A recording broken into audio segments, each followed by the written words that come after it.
La solitude est un couteau à double tranchant. Être seul, ça peut te sauver ou te détruire. Mais la plupart des gens prennent la mauvaise direction. Quand tu es seul, il n'y a plus personne à blâmer. Il ne reste que toi et ce que tu fais de ta vie. Et c'est exactement à ce niveau que beaucoup de personnes se perdent parce qu'ils ne savent pas exactement quoi faire de leur solitude. Il faut comprendre ceci. Tout vent est favorable pour celui qui ne sait pas où il va.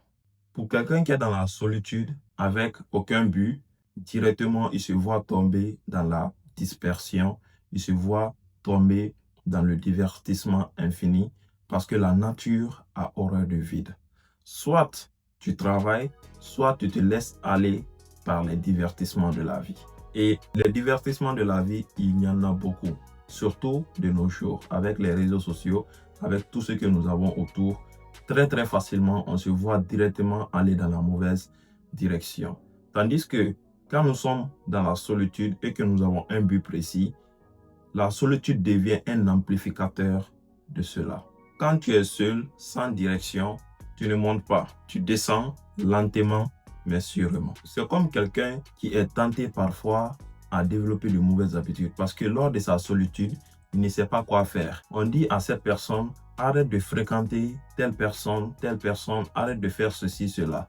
Comme la nature a horreur du vide, pour quelqu'un qui ne travaille pas, par exemple, nos enfants qui ne sont pas à l'école ou qui ne fréquentent pas les institutions scolaires aujourd'hui, tout naturellement, ils vont se voir aller dans de mauvaises habitudes. Ils vont commencer à fréquenter des mauvaises personnes, des mauvais amis qui vont les envoyer dans des choses qu'ils ne maîtrisent pas. C'est comme ça se passe. Donc, la solitude non maîtrisée, ça peut créer beaucoup de choses. Parce qu'un enfant qui n'est pas occupé à faire des bonnes choses se verra tout naturellement aller dans les mauvais comportements de vol, de tout ce que vous savez. Mais il faut comprendre que la solitude n'est pas le problème. Le fait d'avoir du temps et être seul n'est pas vraiment le problème. Le problème réside dans l'intention. Car la solitude est un outil pour se construire ou pour descendre dans les ténèbres. Si tu es une personne aujourd'hui qui n'a pas de but réel dans cette vie, tout naturellement, quand tu seras dans la solitude, tu vas être perdu et naturellement, tu vas aller vers de mauvaises habitudes. Mais par contre, si tu es clair, si tu es quelqu'un qui est précis, qui sait réellement ce qu'il veut dans cette vie, qui a un but précis, la solitude va constituer aujourd'hui un élément pour te construire et réellement pour te faire développer dans ce que tu entreprends. C'est pour cela MC Fresh disait ceci dans l'une de ses musiques. Le succès demande un visa, tandis que l'échec ne demande même pas de passeport. Parce qu'on est très facilement, on peut descendre dans les ténèbres si réellement on ne prend pas notre destin en main. Pour mieux utiliser cette solitude aujourd'hui, que devons-nous faire? Tout d'abord, tu dois décider de ce que tu veux faire de ta solitude. Sinon, tout naturellement, la solitude elle-même, elle décidera pour toi. Parce que le vrai problème, ce n'est pas que tu es seul. C'est plutôt le fait que tu ne sais pas quoi faire de ce moment. C'est dans la solitude que tu te construis, que tu te comprends, que tu évolues. La solitude est un outil, mais sans direction, ça devient une arme contre toi-même.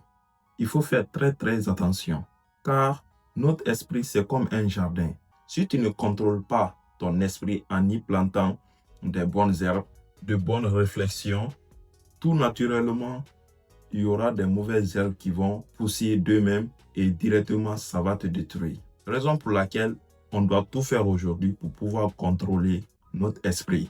Et cela, ça se fait en contrôlant aujourd'hui nos émotions, en contrôlant également notre environnement et notre entourage. Pour éviter de tomber dans les ténèbres pendant tes moments de solitude, il est judicieux que tu te donnes une direction dans cette vie. Donne un sens à ta solitude. Et ça, en quoi faisant?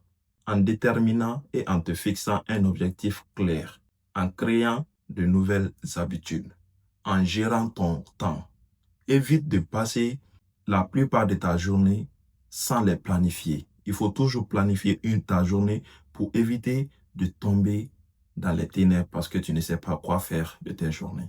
Et là, ta solitude va te transformer et tu auras même du mal à fréquenter beaucoup les gens parce que quelque part, tu vas aimer ta propre compagnie car tu travailles sur quelque chose de précieux et de sérieux concernant ta propre vie, ta propre évolution.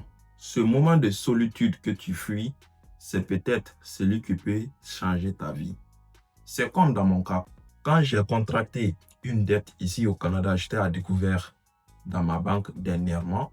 Il m'a fallu m'asseoir dans une pièce vide, seul, face à moi-même, essayer de faire un état des situations et par après trouver une solution. Ce jour-là, je me suis enfermé et je n'ai reçu personne. Je me suis concentré histoire de voir réellement, histoire de réfléchir pour voir réellement comment résoudre ce problème, sans compter sur l'aide extérieure venant de quiconque. Si tu me découvres pour la première fois, moi c'est Camara. Ici, je partage des réflexions tirées de ma propre vie pour impacter toutes ces personnes qui rencontrent les mêmes réalités que moi. Et dis-moi en commentaire, quelle est ta vision de la solitude? Est-ce une force ou une faiblesse? Je suis impatient de te lire. Dans la prochaine vidéo, je vais te montrer pourquoi certaines personnes choisissent de grandir dans le silence. Et retiens ceci, la solitude ne te détruit pas. C'est plutôt ton manque de direction. N'oublie jamais, ta différence n'est pas un frein, c'est plutôt ton chemin vers le succès. Merci.